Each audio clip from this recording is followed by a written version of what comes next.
إله إلا الله لا إله إلا الله لا إله إلا الله لا إله إلا الله إله إلا الله لا إله إلا الله الحمد لله وكفى والصلاة والسلام على عباده الذين اصطفى أما بعد عن أبي هريرة رضي الله تعالى عنه قال قال رسول الله صلى الله عليه وسلم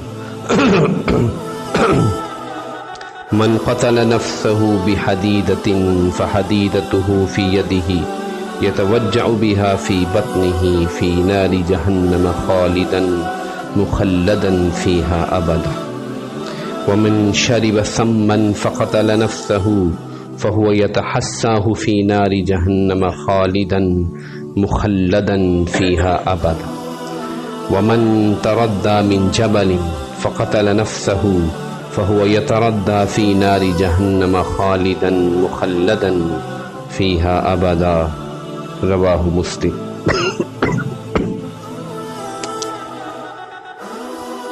اللہم صل علی سیدنا محمد وعلی آل سیدنا محمد مبارک وسلم۔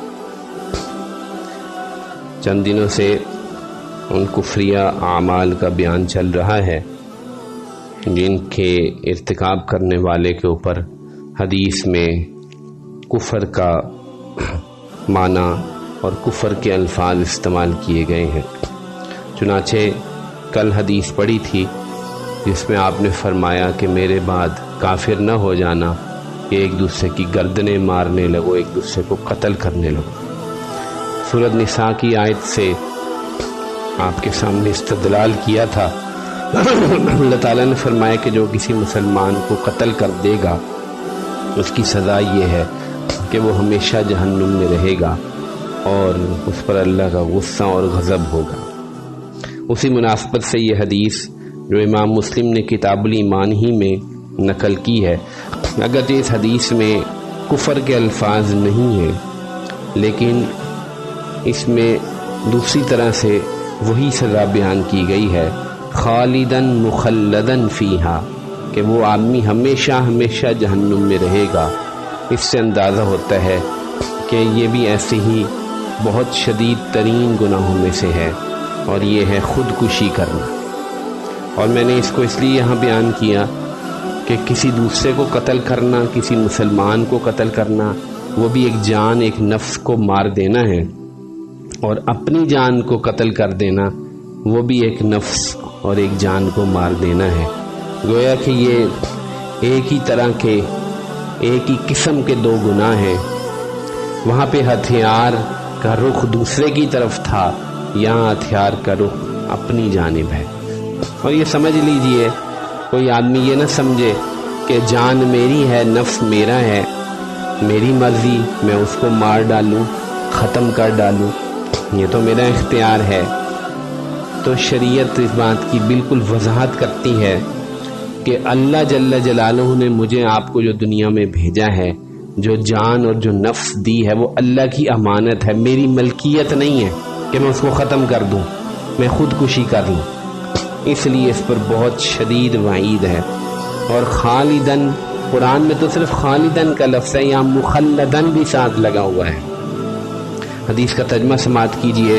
حضرت ابو ہریرہ رضی اللہ عنہ نے فرمایا، من قتل نفسہ بحدیدۃ، جس نے کسی تیز دھار لوہے یعنی خنجر، چھری، چاقو سے خودکشی کی، تو وہ تیز دھار خنجر، چاقو، لوہے کی جو بھی چیز اس کے ہاتھ میں ہوگی اور اس کو اپنے پیٹ میں گھونپتا رہے گا جہنم کی آگ میں ہمیشہ ہمیشہ کے لیے۔ من شرب سمن، جس نے زہر پیا، وقتل نفسہ، اور اپنے نفس کو مار ڈالا، تو اس کا زہر اس کے ہاتھ میں ہوگا اور وہ ہمیشہ ہمیشہ کے لیے جہنم میں وہ زہر چوستا رہے گا۔ ومن تردى من جبل، جس نے اپنے آپ کو پہاڑ سے گرا کر ہلاک کر لیا، فقتل نفسه فهو يتردى في نار جہنم خالدا مخلدا فيها ابدا، ہمیشہ ہمیشہ جہنم میں ایک پہاڑ سے وہ اپنے آپ کو نیچے گراتا رہے گا اور اس عذاب میں مبتلا رہے گا۔ جو آدمی یہ عمل کرے یہ بہت شدید ترین گناہ ہے۔ یہاں تک کہ بعض محدثین میں تو یہ بحث بھی ہو گئی کہ دوسرے مسلمان کی جان لینا زیادہ بڑا گناہ ہے یا اپنی جان لینا زیادہ بڑا گناہ ہے۔ تو بہرحال وہ تو راجح ہے کہ وہ زیادہ بڑا گناہ ہے، لیکن یہ کم بڑا گناہ نہیں ہے کہ انسان اپنے آپ کو مار لے۔ جی تو یہاں پر تو وہاں تو توبہ کی گنجائش کا کچھ سلسلہ نکل رہا تھا، یہاں تو اس کی اپنی جان ہی ختم ہو گئی تو توبہ کرنے کا دروازہ بھی بند ہو گیا۔ تو اس میں ایک اور خاص بات ہے اس سزا میں، اور وہ یہ ہے کہ جیسا عمل ویسی سزا، جیسا عمل ویسی سزا۔ تو اس لیے وَيُؤْخَذُ مِنْهُ أَنَّ جِنَايَةَ الْإِنسَانِ عَلَى نَفْسِهِ كَجِنَايَةِ عَلَى غَيْرِهِ فِي الْإِثْمِ۔ اس لیے میں نے آپ سے عرض کیا کہ بعض محدثین نے فرمایا کہ انسان جیسے دوسروں کی کسی دوسرے کی ذات پر اپنا اس کو مار کر جو گناہ کرتا ہے، اسی طرح کا یہ گناہ ہے کہ اپنے آپ کو مار دیتا ہے۔ اور یہاں پر جو ہے وہ سزا کے اندر مجانست ہے۔ مجانست کا مطلب یہ ہے کہ جیسی دنیا میں اپنے اوپر عمل کیا ویسا ہی عمل آخرت میں ہوا، سزا بھی وہی ملی۔ تو جان نکلنے کی جو تکلیف ہوئی یہاں پر، اتنی شدید تکلیف ہوئی، وہی تکلیف جو ہے وہ جہنم میں جاری ہے۔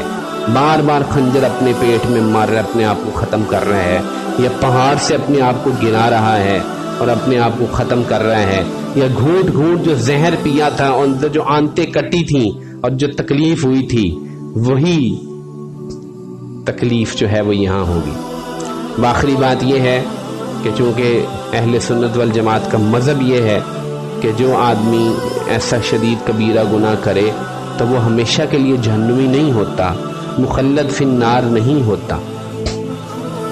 اس لیے ہم پھر وہی تعویل کرتے ہیں کہ یہاں پہ حدیث سے مراد خلود بہت طویل مکث ہے، بہت لمبا رہنا ہے، یعنی بہت لمبی سزا ہوگی۔